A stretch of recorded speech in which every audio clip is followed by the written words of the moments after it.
आप सबों को मैं नरेंद्र कुमार सहृदय स्वागत करता हूं। मित्रों, जैसा कि हम कोविड-19 महामारी के संकट से गुजर रहे हैं, पूरा विश्व ही गुजर रहा, अभी आवश्यकता है हमें सकारात्मकता और उत्पादकता को बरकरार रखने का यथासंभव। और इसी मौके पर हमने विचार किया कि क्यों ना कुछ बात किया जाए।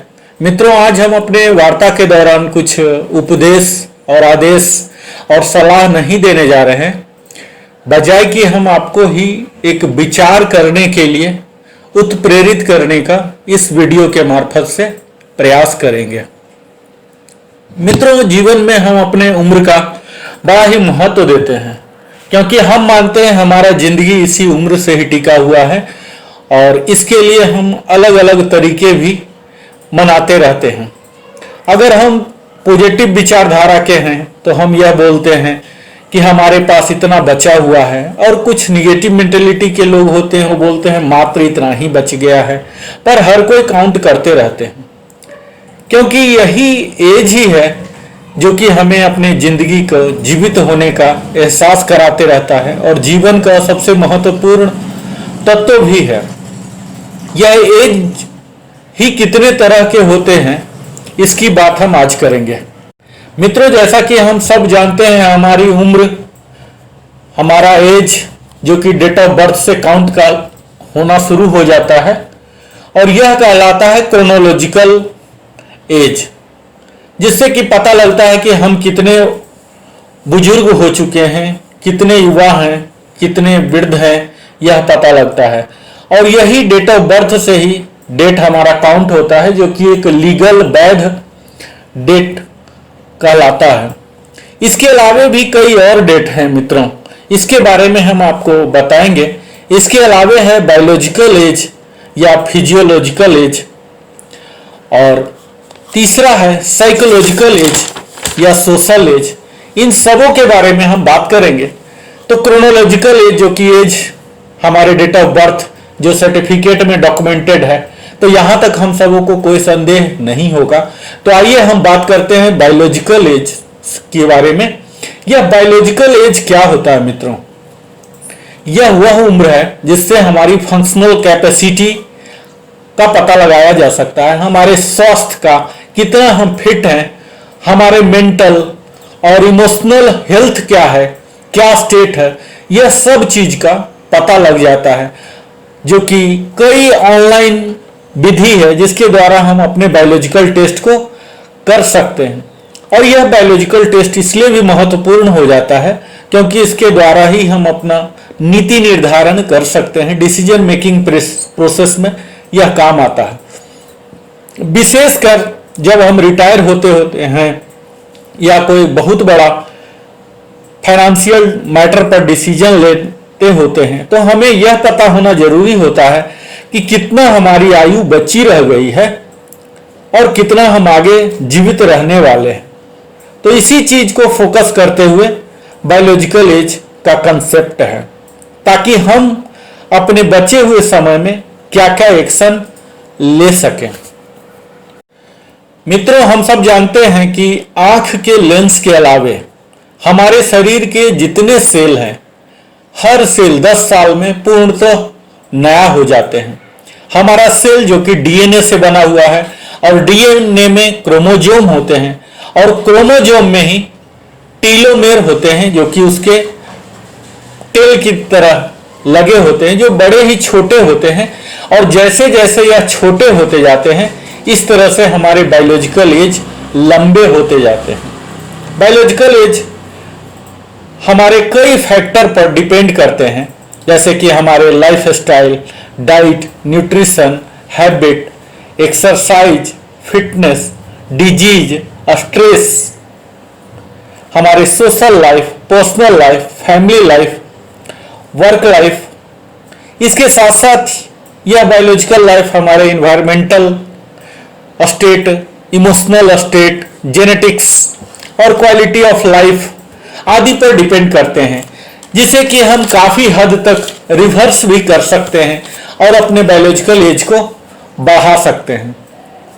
मित्रों, यह टेलोमेर लेंथ है जो डीएनए कई तरह के टेस्ट होते हैं बायोलॉजिकल टेस्ट को पता करने के लिए, जिसमें पहला टेस्ट होता है टीलोमेर लेंथ, डीएनए मिथाइलेशन, एक्सआर जेनेमिक्स, साइकोलॉजिकल कार्टोग्राफी और रियल एज कैलकुलेटर टाइप का बहुत सारे हैं।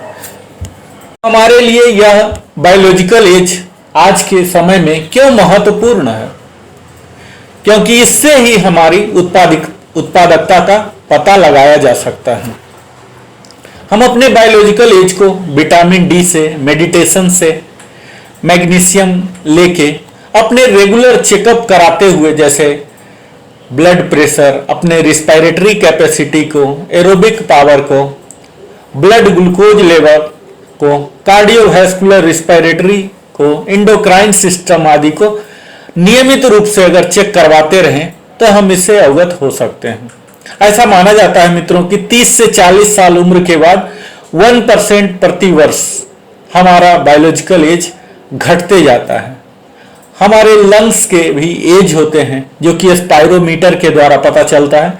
इस तरह से हम अपने बायोलॉजिकल एज को पता कर सकते हैं।